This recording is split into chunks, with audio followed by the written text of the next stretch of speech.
On est dans la continuation d'hier.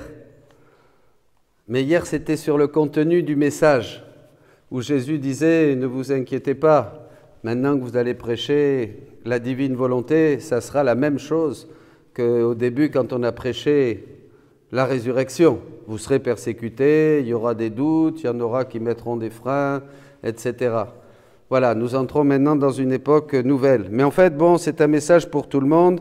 Si vous voulez qu'on vous laisse tranquille, ne dites surtout rien de nouveau. Ne dérangez pas les gens. Ne dérangez pas les gens et dites-leur des choses qu'ils savent déjà, voyez, par leur lieu de dévotion, de messages, de choses qu'ils savent depuis la petite enfance. Alors ils sont contents et là ils vont dire « Oh, il est formidable !» Il est formidable parce qu'il me dit, en fait, il me dit rien de neuf, quoi. C'est ça qui est bien, vous voyez. Mais ne dites surtout pas quelque chose de neuf, de nouveau, comme Jérémie, ou comme Jean le Baptiste, ou comme les prophètes, ou comme les saints, ou comme Jésus. Hein, surtout pas, parce que là, vous allez passer un sale quart d'heure. Hein, à commencer par la famille. Généralement, les premières persécutions, ça vient dans la famille. Combien il y en a qui me disent « Oh là là, chez moi, alors, je passe pour un fou, je passe pour une folle, ça va pas du tout. Encore hier, encore avant-hier, on me disait ça. » De toute manière, c'est très difficile pour la famille d'accepter que du jour au lendemain, celui qui était là, qui a toujours mangé avec nous, ben ça y est, maintenant, il se prend pour qui celui-là? Mais il se prend pour un prophète ou quoi? Et c'est lui qui commande en plus, il dit qu'il a une autorité, qu'il faut faire comme ceci. Évidemment, il faut penser qu'il y a quand même des illuminés. Hein, mais disons, quand c'est quelque chose d'authentique et de vérifié, ça passe pas en famille. Ça passe pas en famille. Ça passe pas non plus dans une paroisse. Hein. Même, ben, j'en ai fait les frais, je peux vous en parler, oui, c'est quand on prêche un message nouveau, vous voyez, par exemple la divine volonté, eh bien il y en a beaucoup qui adhèrent, et il y en a d'autres qui adhèrent pas. Alors est-ce qu'il ne faut pas le dire pour contenter tout le monde, mais quand même quand ça vient du Seigneur, quand c'est quelque chose qui fait du bien, quand c'est quelque chose qui est reconnu, puis quand ça porte du fruit, qu'il y en a des milliers, hein, il vaut mieux quand même écouter le Seigneur, même si on doit être un petit peu, voilà, un petit peu ballotté, un petit peu dérangé. On peut même vous dire, moi par exemple, ouais, vous en bénéficiez, vous êtes des milliers à bénéficier, on m'avait conseillé qu'il ne faut pas trop peut-être filmer pour pas froisser les gens proches, pour être évité. Donc, bon, après, je n'ai pas écouté parce que depuis Paul VI jusqu'à Benoît XVI, on dit qu'il faut que la parole de Dieu aille jusqu'aux extrémités de la terre. Et ce sont des milliers d'auditeurs, des milliers d'internautes qui ont pu, encore hier, une dame qui venait de je ne sais plus trop où, là, d'assez loin, d'ailleurs de Paris, de la région parisienne, qui a été convertie à 60 ans, qui est touchée par le Seigneur à travers une vidéo qui est arrivée, voilà, hasardeusement sur son téléphone. Providentiellement, alléluia, le Seigneur est bon. Nous sommes dans une nouvelle ère et le Saint-Esprit veut toucher les cœurs. Alors voilà, d'où lui vient cette sagesse? Eh bien, cette sagesse qu'avait Jésus, ça lui vient de Dieu. Hein, Jésus dira à Louisa, « Je suis la divine volonté. Je suis la divine volonté. » Vous vous imaginez, c'est extraordinaire. Cette phrase, il l'a dit une fois, il s'identifie vraiment à la divine volonté. Mais les gens de sa génération, hein, et même de sa famille le méprisent parce que qu'est-ce qui se passe? Parce qu'on se fixe sur les sens. Mais ce n'est pas lui. Et les sens. Les sens. Les sens S-E-N-S. Hein? C'est ça qui nous fait défaut. Mais je te connais, toi. Mais qui tu es pour me parler? Hein? Pourquoi il ne fait pas comme tout le monde?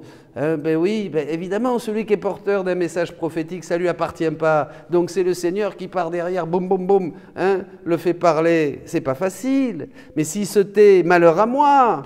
Ta parole me réveille tous les jours. C'est terrible, le message prophétique, mes amis, parce que c'est ça, ça vous fait faire des choses que vous n'aviez pas l'habitude de faire, ça vous fait prendre des risques, ça vous fait annoncer à temps, à contre-temps. Regardez les premiers apôtres. Malheur à moi si je n'annonce pas l'évangile. Vous voyez, donc ça c'est très, très, très important. Et évidemment, maintenant, beaucoup d'entre vous, et je vous le dis, tous les missionnaires de la divine volonté, vous allez avoir de grandes merveilles et vous allez en être témoins, de gens qui vont découvrir combien le royaume de la divine volonté, tout l'accomplissement de la rédemption, tout ce que Jésus avait fait à travers les saints, à travers les prédicateurs, les missionnaires, les évangélisateurs, les charismatiques, les mystiques, tous ces saints qui, pendant 2000 ans, maintenant, on passe, dit Jésus, à quelque chose de différent. Je veux vous faire aller plus loin, disait Jésus à Louisa, je veux vous faire passer à autre chose. Maintenant, vous voyez, vous m'avez connu dans mon extériorité, vous m'avez connu dans les signes, dans les grâces sensibles, dans les miracles que vous avez contemplés dans l'Évangile, que vous avez vu se reproduire dans la vie de l'Église aussi. Voilà, maintenant, je veux vous enseigner ce que ma divinité a fait dans mon humanité, c'est-à-dire on entre maintenant dans un royaume, on entre maintenant dans le temple, je suis le temple, dit Jésus. Vous voyez, donc c'est une nouvelle ère, c'est l'ère du Saint-Esprit qui achève toute sanctification. Eh bien mes amis, il faut croire à ça. Il faut croire à ça, il ne faut pas se laisser déranger, il ne faut pas avoir peur de ceux qui freinent, ceux qui ont des doutes, ceux qui mettent des bâtons dans les roues. Si vous êtes sûr de votre message, s'il est accueilli par l'Église, si vous avez quelqu'un, des frères, des sœurs, un père spirituel qui vous confirme, si vous savez bien ce que vous dites, ça vient de Dieu, et que les persécutions, loin de vous mettre en ballottage, mais au contraire confirment, comme dit l'Évangile, que vous êtes porteur d'un message pour le monde, allez-y, foncez, allez-y. Le monde aujourd'hui, plus que jamais, a besoin de témoins. Alors, Jésus dit quelque chose de très beau que je veux commenter et terminer avec ça.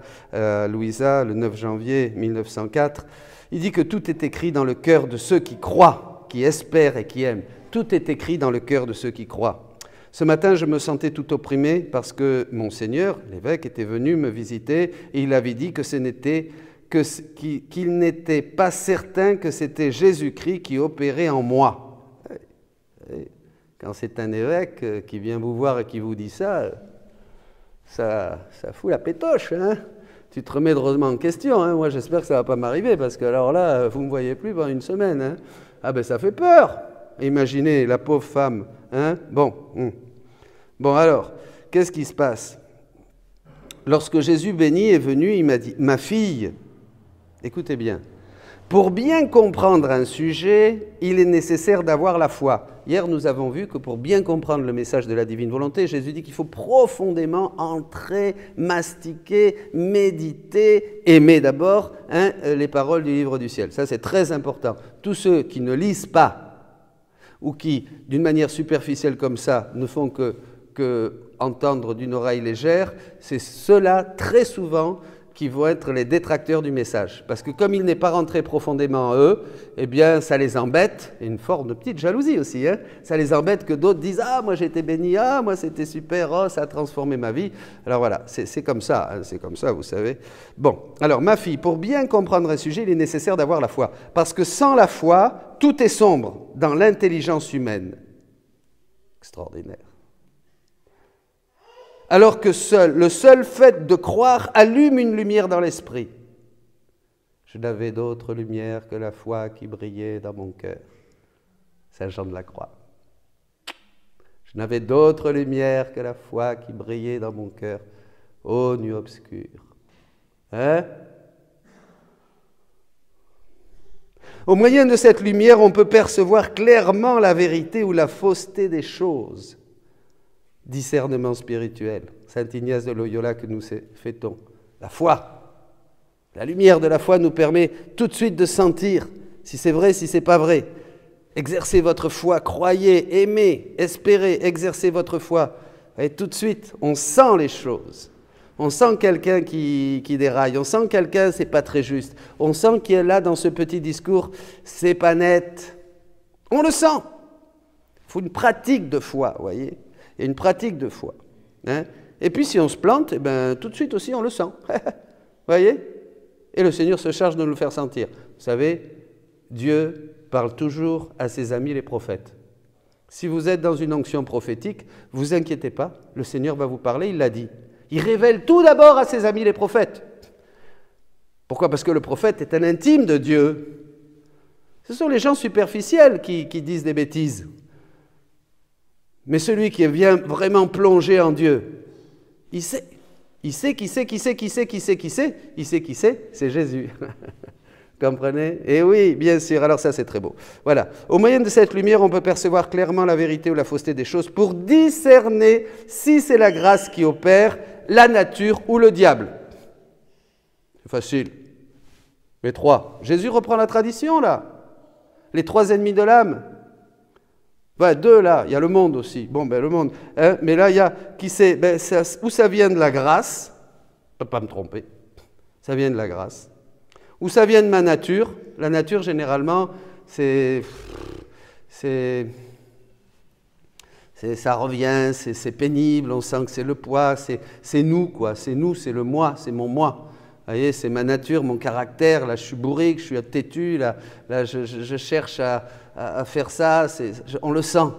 Et le diable aussi, c'est facile à discerner, c'est confus, on est angoissé, c'est un peu électrique là, puis c'est obsessif, vous voyez, c'est ça, avec la nature ça se mélange bien. Bon, vois-tu, l'évangile est connu de tous, mais qui comprend la signification de mes paroles? Vous voyez là, regardez dans cet évangile. La famille ne comprenne pas, hein. C'est pas parce qu'on est proche de quelqu'un qu'on va le comprendre. Regardez dans les apôtres, et même les très proches, Judas était proche, il l'a trahi. Faire très attention, vous pouvez être trahi par ceux qui sont proches de vous quand vous portez un message prophétique.